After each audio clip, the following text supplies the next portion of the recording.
Grabe, malala. Pagkatapos naming mag-perform sa Malacanang, alam nyo ba kung saan kami dumiretso para mag-celebrate? Hindi sa mamahaling restaurant, kundi sa isang simpleng isawan na 17 years na naming binabalik-balikan. Tara, samahan nyo kami.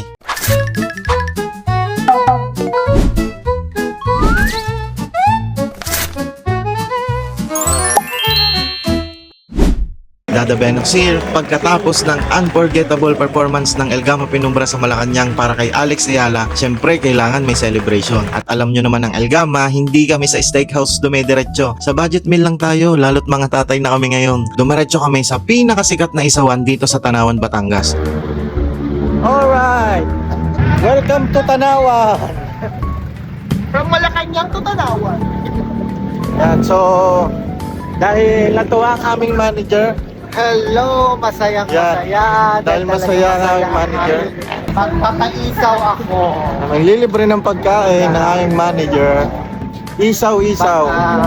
Ngayon na lang ulit kami nakabisita dito ng sama-sama. Kung taga-Tanawang ka, siguradong alam mo to. Ang tawag ng karamihan dito, isawan sa likod ng KFC. Kahit matagal nang wala ang KFC, ito matatag pa rin. Simple lang naman ang menu. Normal na isaw, malinis, masarap, pero ang tunay na bida rito, yung suka, may sibuyas, may sili, tapos isasawsaw mo ng maigi. Grabe, malala talaga, kakaiba talaga ang lasa. Ito yung tipong isang isaw lang ang in-order mo, pagtingin mo sa plato, ubos na pala. At dahil libre ito ni Inay Dong, ligtas na naman ang lahat. Hindi talaga mawawala ang matatao sa grupo. May umorder ng pang isang tao, may umorder na parang may handaan, at ang malala, may nag-take out pa para sa pamilya. Ano yan?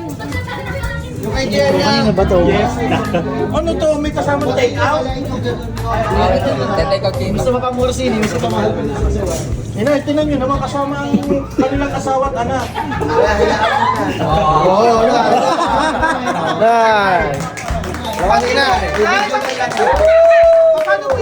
Pulong na lang kunin lahat ang tinda at itinda nila sa kanilang lugar eh. Maraming salamat ulit Inay Dong sa libre. Habang kumakain kami, biglang bumalik ang mga alaala. Dito rin kasi kami madalas dumediretso pagkatapos ng rehearsal nung nagsisimula pa lang ang El Gama. Kaya kilala na rin kami ng mga nagtitinda rito. Para na rin itong comfort food namin. Parang Jollibee. Kapag matagal kang hindi nakakain, may lasa kang hahanap-hanapin. Kaya kung mapapadpad kayo sa Tanawan, subukan nyo rin, baka maging favorite nyo rin ito. Singit ko lang pala itong gamit ko para hindi mapuno agad ang storage ng iPhone habang nagbablog. Extra storage siya na mabilis mo lang makakopy from your iPhone or Android na malilipat mo agad sa laptop. Kung gusto nyo rin ito, check nyo na lang sa comment section. Ang pulot ko pala ngayong araw, habang kumakain kami rito, na-realize ko, hindi lang pala yung isaw ang dahilan kung bakit gusto namin bumalik. Yung mga alaala, yung tawanan, yung mga simpleng celebration pagkatapos ng bawat rehearsal at bawat show. Grabe, malala. Minsan, ang pinakamasarap na pagkain ay hindi dahil sa lasa, kundi dahil sa mga taong kasalo mo. At siguro, totoo rin ito. Dati, pagkatapos lang ng rehearsal, ang sineselebrate namin dito, hindi namin akalaing darating ang araw na ang ise-celebrate namin ay performance na sa Malacanang. Siguro, kaya mahalaga ang bawat pagkakataon, maliit man o malaki, dahil hindi mo talaga alam kung saan ka nito dadalhin. Tama talaga na lagi mong galingan, dahil hindi mo alam kung sino ang nakatingin. Maraming salamat Lord talaga. At sa kapangpulot dito, sa grupo talaga, meron talagang masiba. Yun lang, bye-bye!